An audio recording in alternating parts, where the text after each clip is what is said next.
Hello everyone, it's Lisa here of Dare Dreamers Coaching and Wild Thing Expeditions, and it's another Wild Wednesday, and I am outside here despite the fact that there are some thunderstorms going by. It is covered, but if we get a little background noise, it'll just be wilder. And today I would like to share some wisdom that I just got from a friend named Elizabeth Prather. I've been attending an online workshop of hers, a mindfulness workshop, and she is a veteran meditator and mindfulness teacher. And she is as equally into neuroscience as I am. So I learned a trick from her during this workshop that I'd like to use to address a question I got from someone about a previous video. And the previous video was the one entitled, Let's Talk About the F Word, Fear, and How to Deal with Fear. And in that video, I suggested that if you're stopped in your tracks, you're afraid of what might happen if you try this, and you're having these negative thoughts, I suggested that you say out loud, cancel, to cancel the negative thoughts, and to then imagine the best possible outcome. And that is a great idea if you actually know what you're afraid of.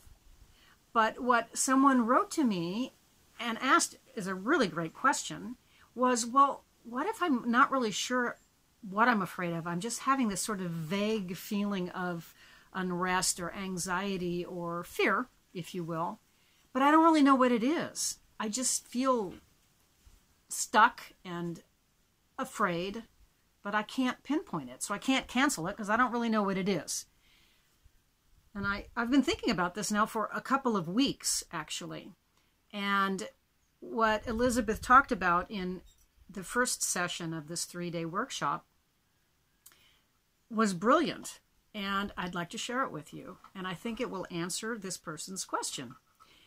And to do that, I'll use an example first. If you have ever almost been in a car accident, for example, you're driving down the road, everything's great, and then all of a sudden something happens, and at the last possible second you swerve, you don't have the accident, but oh man, while it was happening you were scared to death. Your sympathetic nervous system kicked in, shot adrenaline into your system, which allowed you to move quickly. Your heart rate went up and you avoided the accident.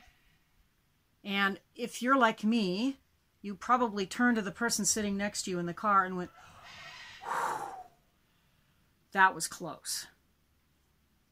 Now, what happened when you went, whew?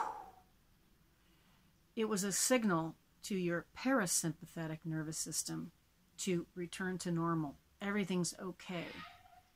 And you did all of that, the first reaction and the second reaction, subconsciously. It's not like you're controlling it consciously in that instance. But this exhalation of breath and the realization that everything's okay causes your heart rate to go back down. You stop sweating.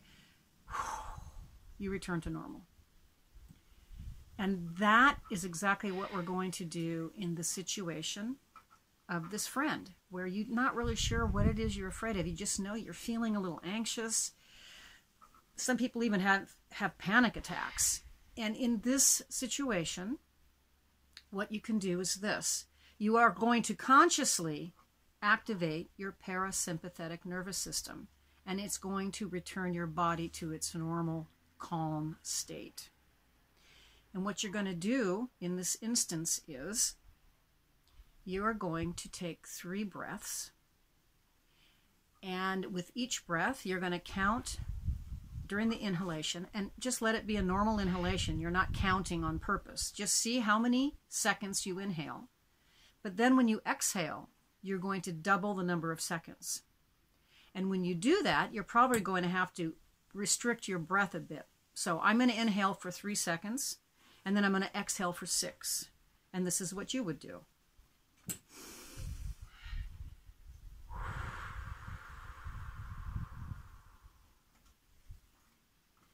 you can see that I exhaled twice as long as I inhaled. And I restricted it a little bit by whooing, like I did in the car accident. That was close. You're going to do this 3 times. And it doesn't matter how many seconds you inhale and how many seconds you exhale. But what you are doing when you do that is you are consciously activating your parasympathetic nervous system, which will calm you down. And I think you will find that this sort of ambiguous feeling of anxiety will subside. And what you can also do is, before you take those 3 breaths, say out loud, reset, reset, because you're resetting your nervous system to go back to normal. And in actually saying it, what you're doing, again, I'm going to go neuroscientific on you, is you're moving from your amygdala, the fear mechanism, to your prefrontal cortex so you can think logically. And once your anxiety has subsided, you are thinking logically, and you can continue to pursue your dreams, no matter how wild they seem, because they're yours. And you deserve them. So, until next Wild Wednesday, go after your dreams. And I'll see you then.